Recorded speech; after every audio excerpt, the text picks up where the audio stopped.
রাগ করলা, বল বিসমিল্লাহ, বল সুবহানাল্লাহ। আরেকবার কস সুবহানাল্লাহ। রাগ করলি?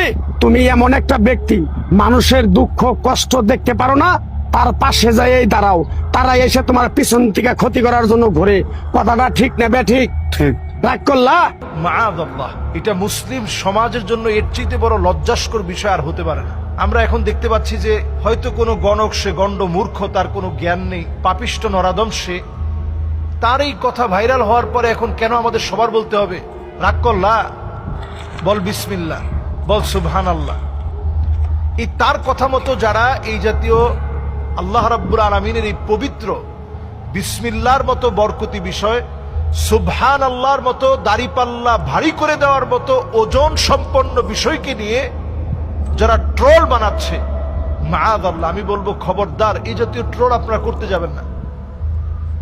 একজন গণকের কাছে স্বাভাবিকভাবেই যদি আপনি যান, গমন করেন, নবী আলাইহিস সালাতু ওয়াস সালাম বলছেন, মান আতা কাহিনান আও আররাফান ফাসাদ্দাকাহু বিমা ইয়াকুল ফাকাদ কাফারা বিমা উনজিলা আলা মুহাম্মদ সাল্লাল্লাহু আলাইহি ওয়াসাল্লাম।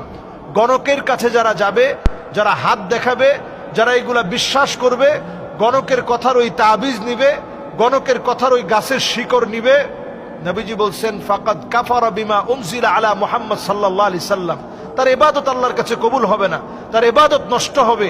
এমন কি ওই লোকটা আল্লাহর কাছে এতটা ঘৃণিত হবে, তার ঈমানটা নষ্ট হয়ে যাবে। ইবাদত নষ্ট হলো, ঈমান ধ্বংস হলো, ঈমান ধ্বংস হলো, ইবাদত নষ্ট হলো, গণকের কাছে যাওয়া।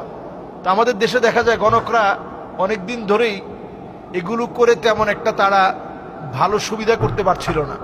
হঠাৎ করে তারা এই বিষয়টা কেমন করে অনলাইনে নিয়ে আসলো। আমরা দেখতে পাচ্ছি যেই ব্যবসাটাই ডাউন হয়ে যায়, ওইটা অনলাইনে নিয়ে আসলে হঠাৎ করে ওইটা আবার খুব ভালো মানুষের মনে সাড়া জাগে। এখন সাড়া জাগতে জাগতে এখন এমন অবস্থা হয়ে গেছে, গণক এখন রাস্তাঘাটে অহরহ বলে বেড়ায়, রাগ করলি, সুবহানাল্লাহ বল, বিসমিল্লাহ বল। কথাটা ভালো লাগলো না খারাপ লাগলো?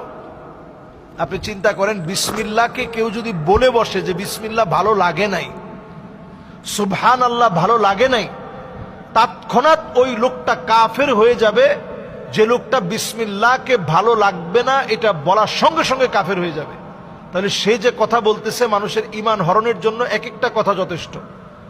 এরপরে আসুন, সে যে কথাগুলো নর্মালি বলে থাকে যে তুই সবার জন্য অনেক কিছু করিস কিন্তু কেউ তোর কষ্টটা বুঝে না, সবার জন্য তুই সব দিয়ে দিস, সবার জন্য তুই সব কিছু ব্যয় করে ফেলিস, কিন্তু কেউ তোর মনের বেদনাটা বুঝে না। তো স্বাভাবিকভাবে